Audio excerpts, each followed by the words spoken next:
Hello दोस्तों। Food poisoning यानी खाना खाने के बाद किसी व्यक्ति को उल्टी, दस्त लगना, पेट में दर्द होना, फीवर आना, ये सिम्टम्स होते हैं। आज कुछ यूज़फुल टिप्स के बारे में बात करेंगे जो फूड पॉइजनिंग के चांसेस को कुछ कम करेंगे। कुछ चीज़ें तो थोड़ी ऑब्वियस है कि साफ़ सफाई का ध्यान रखना, हाइजीन का ध्यान रखना, खाने को फ्रेश खाना, ये सब तो ऑब्वियस चीज़ें। पर बहुत सारे ऐसे यूज़फुल टिप्स भी हम आपको देंगे जो कि थोड़े से अनयूजुअल है और इस मामले में एक ओवरऑल अंडरस्टैंडिंग डेवलप करने का भी काम करेंगे। तो टॉपिक को ज़रूर एंड तक देखिएगा। टॉपिक पर जाने से पहले जो लोग हमारे चैनल पर नए हैं उन्हें रिक्वेस्ट करूँगा कि चैनल को सब्सक्राइब करें, वीडियोस को लाइक करें, शेयर करें, फॉलो करें, कमेंट करें, पूरा देखें।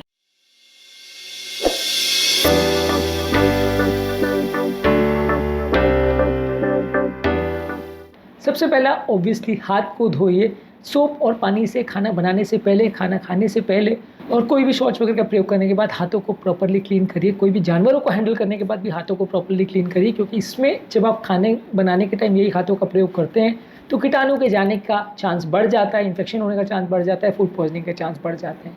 इसके अलावा अपने किचन को, अपने सामान को भी क्लीन रखिए। यदि आप अपने किचन को क्लीन नहीं रखेंगे, वहाँ पे कुछ कचरा वगैरह पड़ा रहेगा तो कीटाणु होने का चांस बढ़ जाता है। आपके जो यंत्र हैं, यूटेंसिल्स है, आपके कटिंग करने के जो सामान है, बोर्ड्स वगैरह, ये सारी चीज़ों को सोप और वाटर से प्रॉपरली क्लीन करिए, क्योंकि कई नहीं दिखने वाले कीटाणु या इस तरह की इन्फेक्शन करने वाली चीज़ें उसमें मौजूद होती हैं जो हमसे मिस हो जाती हैं और वो बाद में फूड पॉइजनिंग करती हैं। इसके अलावा हर चीज़ों को सेपरेट कुक करिए। जो कच्ची चीज़ें हैं और जो पकी हुई चीज़ें उनको सेपरेट रखिए, उनको सेपरेट मैनेजमेंट करिए। अलग अलग तरह के खाद्य पदार्थों में अलग तरह के कीटाणु हो सकते हैं, इसलिए सारे खाद्य पदार्थों को जहाँ तक पॉसिबल है अलग पकाइए, अलग स्टोर करिए। इससे आपको कंपेरेटिवली इन्फेक्शन होने का चांस कम होगा। अगला टिप इंपॉर्टेंट है, सारे खाद्य पदार्थों को प्रॉपरली कुक करिए। कच्ची चीज़ों को कंपेरेटिवली कम खाइए, चाहे वो डेयरी प्रोडक्ट्स हो, चाहे वो पोल्ट्री की चीज़ें हो, अंडे हो, सी फूड हो, ये सब कीटाणुओं का बहुत बड़ा सोर्स होते हैं। इसमें नेचुरली भी कीटाणु होते हैं जिनको यदि हम प्रॉपरली बिना गर्म किए अगर इनको खाते हैं तो इसमें हमको इन्फेक्शन फैलने का काफ़ी रिस्क रहता है। इसलिए सारे खाद्य पदार्थों को प्रॉपरली कुक करना और इनको प्रॉपरली स्टोर करना ज़रूरी है। जो भी खाद्य पदार्थ को आप बनाएं उसको तुरंत ही रेफ्रिजरेट करें। जब अगर उसको आप नहीं खा रहे हो तो 1 घंटे के अंदर वो फ्रिज में चला जाना चाहिए, और अगर लंबे समय तक उसे स्टोर करना भी है 24 से 48 घंटे भी, तो भी वो 1 घंटे के अंदर उसको फ्रिज में रख देंगे तो कंपेरेटिवली ज़्यादा अच्छा रहेगा। इसके अलावा कोई भी मिल्क प्रोडक्ट्स को अनपास्चराइज्ड वे में मत लीजिए। पास्चराइजेशन बेसिकली मिल्क को स्टेरलाइज करने का तरीका है, जहाँ मिल्क को पहले हाई टेम्परेचर में हीट किया जाता है, फिर सडनली कूल करके कीटाणु को मारा जाता है। या दूध को बॉईल करके लीजिए। ये सारे बैक्टीरिया जो दूध के अंदर होते हैं वो दूध से बने हुए प्रोडक्ट्स में भी चले जाते हैं, जिससे इन्फेक्शन होने का रिस्क बढ़ जाता है, तो इसका भी ध्यान रखिए। इसके अलावा किचन में जो बचे हुए खाद्य पदार्थ हैं उनका विशेष ध्यान रखिए। कई बार ये बचे हुए खाद्य पदार्थों को बार बार थोड़ा थोड़ा गर्म करके जब हम खाते हैं तो उनसे इन्फेक्शन होने का रिस्क काफ़ी बढ़ जाता है। इनको रिपीट जब हम खाना खाने की कोशिश कर रहे हैं तो प्रॉपरली पूरी तरह से गर्म करके बहुत अच्छे हाई टेम्परेचर पे लंबे समय तक इनको पका करके फिर ही खाएं। डायरेक्टली मत खाना चालू कर दीजिए, नहीं तो इसमें आपको इन्फेक्शन होने का रिस्क काफ़ी ज़्यादा रहेगा। इसके अलावा जो भी खाद्य पदार्थ आप यूज़ कर रहे हैं उसका एक्सपायरी डेट चेक करिए। कई खाद्य पदार्थ खासकर ब्रेड वगैरह में धीरे धीरे करके इन्फेक्शन या फंगस वगैरह हो सकता है। जब आप इनको खाते हैं तो आपको प्रॉब्लम्स होने का या बीमार पड़ने का चांस हो सकता है, इसलिए हर खाद्य पदार्थ की प्रॉपर एक्सपायरी डेट का चेक करिए। इसके अलावा यदि आप बुफे डिनर वगैरह कर रहे हैं तो उसमें ये ध्यान रखिए कि वहाँ लंबे समय तक खाद्य पदार्थों को एक प्लेट वगैरह पे या बुफे की बोल पे रख दिया जाता है और थोड़ा थोड़ा वो गर्म होते रहते हैं, जिसमें कीटाणुओं के होने और बढ़ने का चांस बढ़ जाता है। तो इस तरह के डिनर में जब तक वो खाना पूरी तरह से प्रॉपरली चेंज नहीं किया गया है या अगर वो उस यूटेंसिल में बहुत लंबे समय तक पड़ा है तो उसमें इन्फेक्शन होने का चांस काफ़ी ज़्यादा होता है। तो उससे थोड़ा प्रॉपरली मैनेज करिए और उससे बचिए। अगर इस तरह आप खाना खा भी रहे तो जैसे ही वो सर्व हो तुरंत ही उसके खा लीजिए तो ज़्यादा अच्छा है। कई घंटे तक जब वो प्लेट पर वहाँ पे पड़ा है खाना तो उसमें इन्फेक्शन बढ़ने का चांस काफ़ी ज़्यादा होता है। इसके अलावा जहाँ से भी आप सामान परचेज़ कर रहे हैं, जो भी मटेरियल आप परचेज़ कर रहे हैं वो रेप्यूटेड लोग होने चाहिए। अगर आप इस तरह की जगह से अपना खाद्य पदार्थ या मटेरियल परचेज़ कर रहे हैं जो कि रेप्यूटेड नहीं है, जो ये सब साफ़ सफाई और हाइजीन का ध्यान नहीं रखते हैं, तो प्रॉब्लम्स होने का चांस ज़्यादा रहता है। और ऐसे होटल्स वगैरह में भी आप प्रेफर करिए जहाँ पे कंपैरेटिवली हाइजीन का ज़्यादा ध्यान रखा जाता है। स्ट्रीट फूड में कंपैरेटिवली थोड़ा ये प्रॉब्लम रहती है कि अक्सर कॉस्ट कटिंग करने के चक्कर में कई बार स्ट्रीट फूड बनाने वाले लोग हाइजीन का ध्यान नहीं रखते। वही ऑयल को, वही मटेरियल्स को, वही बर्तनों को बार बार यूज़ करते हैं, जिससे एक इन्फेक्शन दूसरों को फैलने का चांस काफ़ी ज़्यादा रहता है। तो ये सब चीज़ों का ध्यान रखिए। अगर स्ट्रीट फूड खा भी रहे तो मैं मना नहीं करूँगा, लेकिन एटलीस्ट साफ़ सफाई का ध्यान रखिए। कौन व्यक्ति इसके लिए कॉन्शियस है हाइजीन के लिए, उस पर फोकस करिए।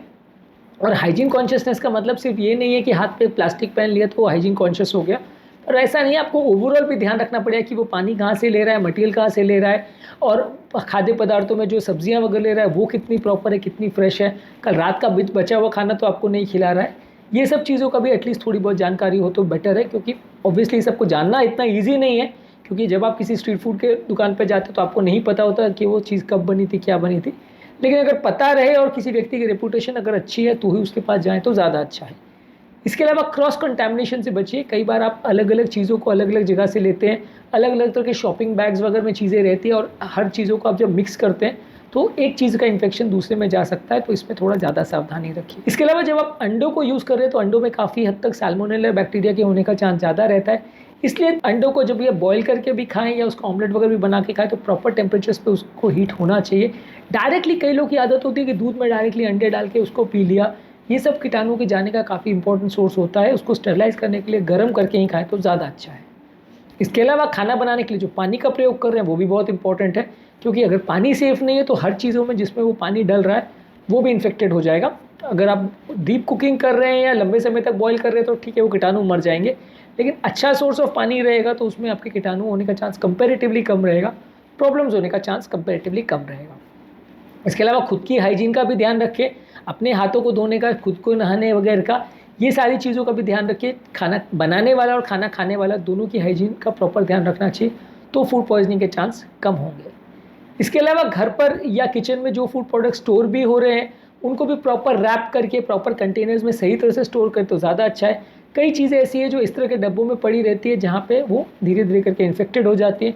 लंबे समय में इन चीज़ों का प्रयोग करना, चाहे वो ग्रेन्स हो, सब्जियाँ हो, ये सब चीज़ों का प्रयोग करने में नुकसान होता है, इन्फेक्शन होने का चांस होता है, तो इनका भी स्टेरिलिटी का प्रॉपर ध्यान रखिए। इसके अलावा आपको आपके किचन मेंबर्स को और खाना बनाने और पकाने वाले सबके लोगों की प्रॉपर एजुकेशन और इन्फॉर्मेशन ज़रूरी है। इन सबको अगर आप प्रॉपर हाइजीनिक टेक्निक्स के बारे में अच्छे से सिखाएंगे और समझाएंगे तो प्रॉब्लम्स होने का चांस कम रहेगा। यदि ये सारे लोग अनएजुकेटेड रहेंगे और प्रॉपर कोई भी टेक्निक का फॉलो नहीं करेंगे तो आपको मैनेज करना मुश्किल होगा। एजुकेशन से यहाँ मेरा मतलब खाली स्कूली शिक्षा से नहीं है, या प्रॉपर हाइजीन से मेरा मतलब है, तो उसको प्रॉपर अगर वो फॉलो करेंगे तो प्रॉब्लम्स होने का चांस कम रहेगा। यदि वो सारी चीज़ें गंदगी से करेंगे और सिर्फ खाने को अच्छे से सजा के दे दिया, अंदर कैसे भी उसमें कुकिंग कर लिया, वो सब चीज़ों का ध्यान नहीं रखा, तो वो लॉन्ग टर्म सारे गेस्ट के लिए नुकसानदायक होगा। और होटल्स में खासकर ये बड़ा प्रॉब्लम होता है कि खाना सर्व तो बहुत अच्छे से किया जाता है लेकिन पकाया बहुत गंदे तरह से जाता है, तो ये सब चीज़ों का ध्यान रखना ज़रूरी है। और कई बार आप ऐसा भी कर सकते हो कि किसी होटल के किचन में जाके खुद भी चेक कर सकते हैं कि वहाँ कितना साफ़ सफाई का ध्यान रखा जा रहा है। उम्मीद करूँगा कि आज के टॉपिक में कुछ नई बातें जानने को मिली होगी। आज के टॉपिक में हमने फूड पॉइजनिंग से बचने के टिप्स पर बात करी। इसके अलावा भी फूड पॉइजनिंग पर हमारे चैनल पर काफ़ी वीडियोज़ अवेलेबल है, इन्हें भी चेकआउट करिए। टॉपिक एंड करने से पहले जो लोग हमारे चैनल पर नए हैं उन्हें रिक्वेस्ट करूँगा कि चैनल को सब्सक्राइब करें, वीडियोज़ को लाइक करें, शेयर करें, फॉलो करें, कमेंट करें पूरा।